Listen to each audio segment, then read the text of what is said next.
Hello everyone, welcome back. I am Dinesh Kumar and you are watching my YouTube channel English study point. आज मैं आप सभी के लिए इंग्लिश ग्रामर से बहुत ही महत्वपूर्ण चैप्टर लेकर के आया हूँ। चैप्टर का नाम है सिंटैक्स। सिंटैक्स इंग्लिश ग्रामर का सेंटर है। सारे कॉम्पिटिटिव एग्जाम्स में जिसमें इंग्लिश ग्रामर से क्वेश्चंस पूछे जाते हैं वो मोस्टली इसी चैप्टर से लिए जाते हैं। तो आपको पता चल गया होगा कि ये चैप्टर आपके लिए कितना महत्वपूर्ण है। तो यदि आप ऐसे किसी वीडियो की खोज कर रहे हैं जिसमें इंग्लिश ग्रामर को टीच किया जाए तो ये वीडियो आपके लिए है।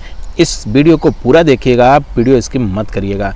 अंत तक आपको लगेगा कि इस वीडियो से आपको बहुत कुछ सीखने को मिला और बहुत ढेर सारे डाउट्स आपके क्लियर हुए।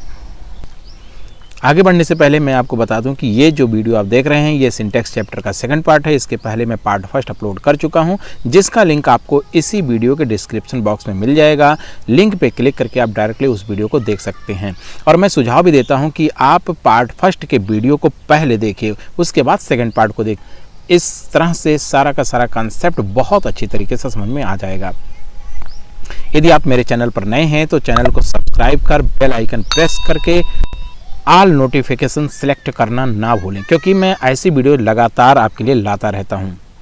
इसके साथ ही साथ यदि आप मेरे चैनल की मेंबरशिप को लेना चाहते हैं तो बिल्कुल आपका स्वागत है, आप ले सकते हैं।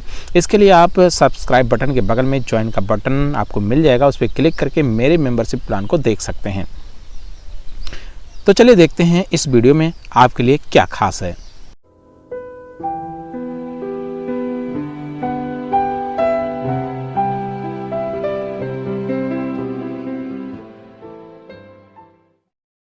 इस पार्ट में जो इसमें आप देख रहे हैं, इसमें हम एंड के यूज़ के कुछ रूल्स देखेंगे जो बहुत इंपॉर्टेंट हैं। इसके बाद हम फिर से ये और एंड का प्रयोग कहाँ कैसे किया जाता है उस पर विस्तार से अध्ययन करेंगे, जिसमें नियर अबाउट 16 to 17 रूल्स हैं। हम सभी का अध्ययन करने वाले हैं।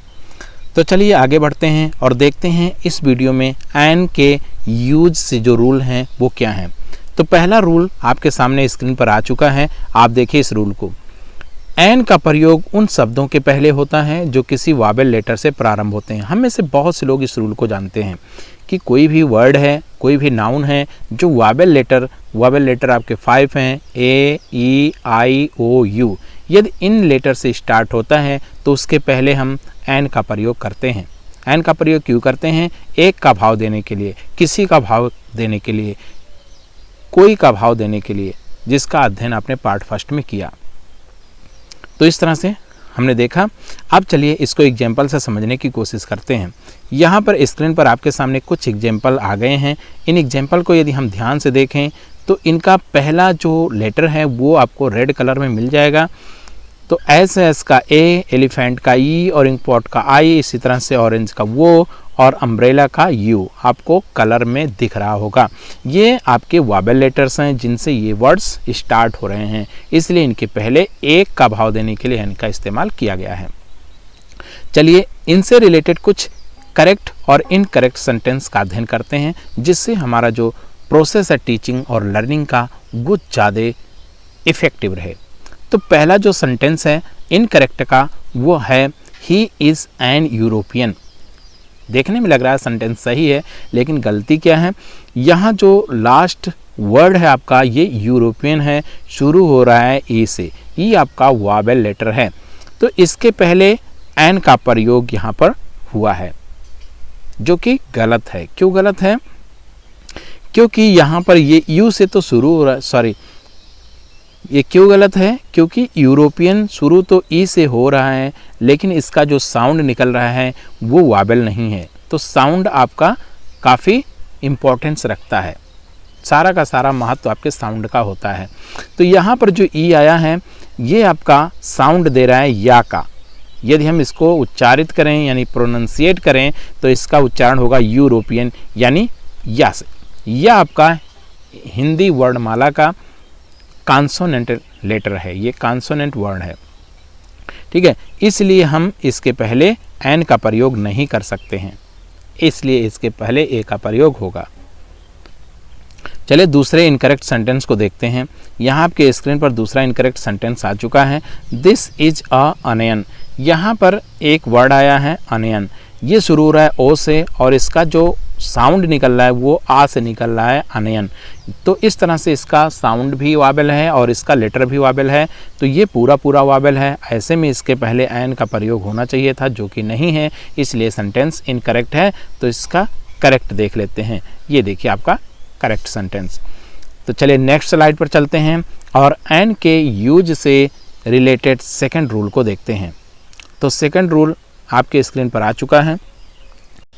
जो शब्द किसी कॉन्सोनेंट लेटर से शुरू तो होते हैं, लेकिन उनका उच्चारण हिंदी के स्वर से शुरू होता है। यहाँ पर के है, इसको से समझिएगा, स्वर से शुरू होता है, तो के पहले एन का प्रयोग करते हैं। इस बात को आप बहुत अच्छी तरीके से समझिएगा। कोई वर्ड है जो कॉन्सोनेंट लेटर से शुरू हो रहा है, कोई नाउन है जो कॉन्सोनेंट लेटर से शुरू हो रहा है, लेकिन उसका उच्चारण हिंदी के स्वर से होता है, यानी उसका जो साउंड है वो स्वर से निकलता है। तो ऐसे में उसके पहले हम एन का प्रयोग करते हैं। एग्जाम्पल से समझिएगा तो ज़्यादा समझ में आएगा। चलिए एग्जाम्पल से समझने की कोशिश करते हैं। यहाँ आपके सामने कुछ एग्जाम्पल्स आए हुए हैं। पहला एग्जाम्पल है एन और का, दूसरा है एन ऑनेस्ट का, और तीसरा है एन एयर का, और चौथा है एन ऑनरेबल मैन का। अब यहाँ पर एन क्यों आया हुआ है, जबकि ये स्टार्ट हो रहा है यच से। सभी को देखिए हाईलाइट किया हुआ है रेड कलर में। ये सारे वर्ड्स यच से स्टार्ट हो रहे हैं, जो कि एक कॉन्सोनेंट लेटर है। ऐसे में इसके पहले एन क्यों आया, इसी बात को समझना है आपको। तो यहाँ एच जो है, एच है लेकिन ये साइलेंट है। हमारा जो प्रोनाउंसिएशन होता है वो है आर, ये आप इसका प्रोनाउंसिएशन है आर। तो ये आ से शुरू हो रहा है, इसलिए ये स्वर का साउंड दे रहा है। ऐसे में इसके पहले हम एन का प्रयोग करेंगे। इसी तरह से हम देख रहे हैं यहाँ एच होते हुए भी इसका प्रोनाउंसिएशन हम ऑनेस्ट से करते हैं, आ से। ये भी आपका वाबल साउंड है, इसलिए यहाँ एच होते हुए भी हम इसके पहले एन का प्रयोग करेंगे। इसी तरह से आप सब में करके देख सकते हैं। चलिए इसका भी करेक्ट और इनकरेक्ट देख लेते हैं। तो आपके सामने एक इनकरेक्ट सेंटेंस और उसका करेक्ट सेंटेंस आया हुआ है, इसको समझिए। He will return within half a hour. यहाँ पर आर है, अभी आपने अध्ययन किया यच साइलेंट है और इसका प्रोनाउंसिएशन आर होता है, तो ये साउंड आपका वाबल का रखता है। तो ऐसे में इसके पहले हम ए का प्रयोग नहीं कर सकते हैं, गलत माना जाएगा। तो यही गलती थी इसमें, यही मिस्टेक था, यही एरर था। तो इस तरह से हमने यहाँ पर करेक्ट सेंटेंस में सही कर लिया। चलिए नेक्स्ट इनकरेक्ट सेंटेंस देखते हैं। इसमें एरर कहाँ है, my friend is a honest man.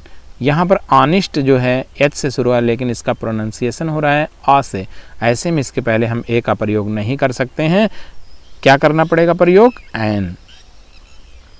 चलिए नेक्स्ट स्लाइड पर चलते हैं और यूज के प्रयोग से संबंधित तीसरे रूल को देखते हैं। तो तीसरा रूल आपके सामने आ चुका है। जब कोई शब्द यच से शुरू हो, ध्यान देंगे यच से शुरू हो, लेकिन शब्द के प्रथम सिलेबल पर जोर ना हो। ध्यान देंगे सिलेबल क्या चीज़ होती है, सिलेबल को हिंदी में हम उच्चारण खंड कहते हैं, ध्यान दीजिएगा इस बात पे। तो बहुधा उससे पहले एन का प्रयोग किया जाता है। ध्यान देंगे जब कोई वर्ड यच से शुरू होगा लेकिन एच साइलेंट होगा, तो हम क्या करेंगे, उससे पहले एन का प्रयोग करेंगे। जैसे एग्जाम्पल आपके सामने आ चुका है, यहाँ पर एन हिस्टोरिकल है और एन होटल है। यहाँ पर हम देखें तो हिस्टोरिकल में कितने सिलेबल हैं, इसको ध्यान देना, इस पर ध्यान देना जरूरी है। तो चलिए देखते हैं हिस्टोरिकल में कितने सिलेबल हैं। सिलेबल को मैंने बताया उच्चारण खंड कहते हैं। अब यहाँ देखना जरूरी है कि हिस्टोरिकल में कितने उच्चारण खंड हैं। यहाँ पर हम बोलें तो इसको 3 खंडों में बोल सकते हैं। पहला है हिज, दूसरा है टो, और तीसरा है रिकल। ध्यान दीजिएगा इस पे, एक बार आप फिर से ट्राई करके, खुद से बोल करके ट्राई करके देख लीजिए। Historical, historical, ये 3 उच्चारण खंड हैं, इसी को हम सिलेबल कहते हैं। ऐसे में जो इसका पहला सिलेबल है हिस, वो बड़ी जल्दी से कहा जा रहा है हिस। इस पर कोई प्रेशर नहीं है, कोई जोर नहीं है, कोई दबाव नहीं है, ठीक है। ऐसे में हम क्या करते हैं, जो आपका जोर है वो आई से शुरू हो रहा है, यच साइलेंट हो गया, इसी को हम यच का साइलेंट होना बोलते हैं। तो जब एच आपका यहाँ पर हिस्टोरिकल हो गया, तो यहाँ आपका आई प्रमुख हो गया, यच साइलेंट हो गया, तो एच, तो इसके पहले हम एन का प्रयोग करेंगे। इसी तरह से जो दूसरा आपका होटल, होटल में भी आपका ओटेल, ओटेल ऐसे बोला जाता है ओट।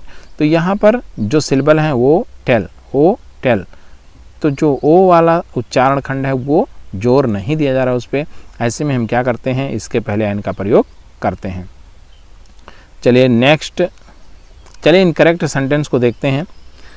Henry fourth is a historical play.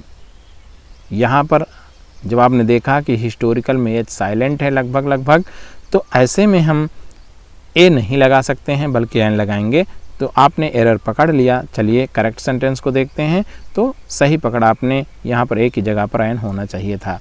चलिए नेक्स्ट इनकरेक्ट सेंटेंस देखते हैं, इसमें कहाँ एरर है। They are living in a hotel. अब यहाँ होटल दिया हुआ है, तो होटल आपका जो फर्स्ट सिलेबल है इसका, उस पर जोर नहीं है, ऐसे में इसके पहले एन का प्रयोग होना चाहिए। चलिए नेक्स्ट रूल देखते हैं, रूल नंबर 4, जो एन के यूज से रिलेटेड है। रूल नंबर 4, कुछ एब्रीविएशन कॉन्सोनेंट से आरंभ होते हैं। एब्रीविएशन क्या होता है, एब्रीविएशन को ही हम शॉर्ट फॉर्म कहते हैं, हिंदी में संक्षिप्त रूप कहते हैं। शॉर्ट फॉर्म तो आप बहुत से सुने होंगे, तो यहाँ पर ध्यान देना है वो शॉर्ट फॉर्म जो कॉन्सोनेंट से शुरू होते हैं, लेकिन उनका उच्चारण हिंदी के स्वर से होता है। ध्यान दीजिएगा इस बात पे कि शुरू तो कॉन्सोनेंट से होते हैं लेकिन साउंड वावेल का देते हैं, ऐसे में उनके पहले एन का प्रयोग किया जाता है। एग्जाम्पल से देखिए, यहाँ एम में है, एम ए कैसे लिखा जाएगा, एम तो ए से शुरू हुआ, ये आपके हिंदी वर्णमाला का स्वर अक्षर है, तो इसका जो साउंड हुआ वो स्वर से हो गया। ऐसे में जो यहाँ एन है वो सही लगा है, एन ही लगेगा। यहाँ पर एल, एल बी, ए भी आपका ए से शुरू हो रहा है जो कि एक वावेल लेटर है, इसलिए यहाँ पर एन लगेगा। यहाँ पर S D O, S A से शुरू हुआ, ये आपका वावेल साउंड हो गया, ऐसे में एन लगेगा। चलिए इसका भी आप इनकरेक्ट सेंटेंस देख लीजिए। यहाँ पर अभीज फादर इज़ अ MLA, यदि इस तरह से लिखा मिलता है आपको, तो यहाँ पर ये इनकरेक्ट माना जाता है, इसको एन लगा करके आप सही कर सकते हैं। चलिए यहाँ पर इनकरेक्ट सेंटेंस आप देखिए, अ SDO वाज लिविंग देयर, तो SDO आपका एस से शुरू हो रहा है, ये वावेल साउंड दे रहा है, ऐसे में ए का प्रयोग नहीं होगा, एन का होगा। तो बिल्कुल आप परीक्षा में इस बात को जरूर ध्यान रखिए। तो 4 रूल थे एन के प्रयोग से रिलेटेड। आगे हम सीखेंगे कि ए का प्रयोग और एन का प्रयोग कहाँ करते हैं, कैसे करते हैं। ये विशेष रूल्स होंगे जो नियर अबाउट 15 to 17 हैं। तो ये वीडियो ज़्यादा लंबा हो रहा है, इस वीडियो को हम यहीं विराम देते हैं। इसके आगे के रूल्स को मैं पार्ट 3 में लेकर आ रहा हूँ, तो बिल्कुल बने रहिएगा चैनल के साथ, चैनल को सब्सक्राइब करके जुड़े रहिए ताकि लगातार वीडियोस आपको मिलती रहें। तो इस वीडियो में इतना ही, उम्मीद करता हूँ ये वीडियो आपको अच्छी लगी होगी। वीडियो अच्छी लगी है तो बिल्कुल यार वीडियो को लाइक करो, मुझे मोटिवेट करो, यही लाइक ही मुझे मोटिवेट करती है ताकि मैं आपके लिए लगातार जोश भरे लेसन्स लाया करूँ। तो इस वीडियो में इतना ही, मिलते हैं नेक्स्ट वीडियो में नई जोश नई ऊर्जा के साथ, तब तक के लिए बाय बाय दोस्तों।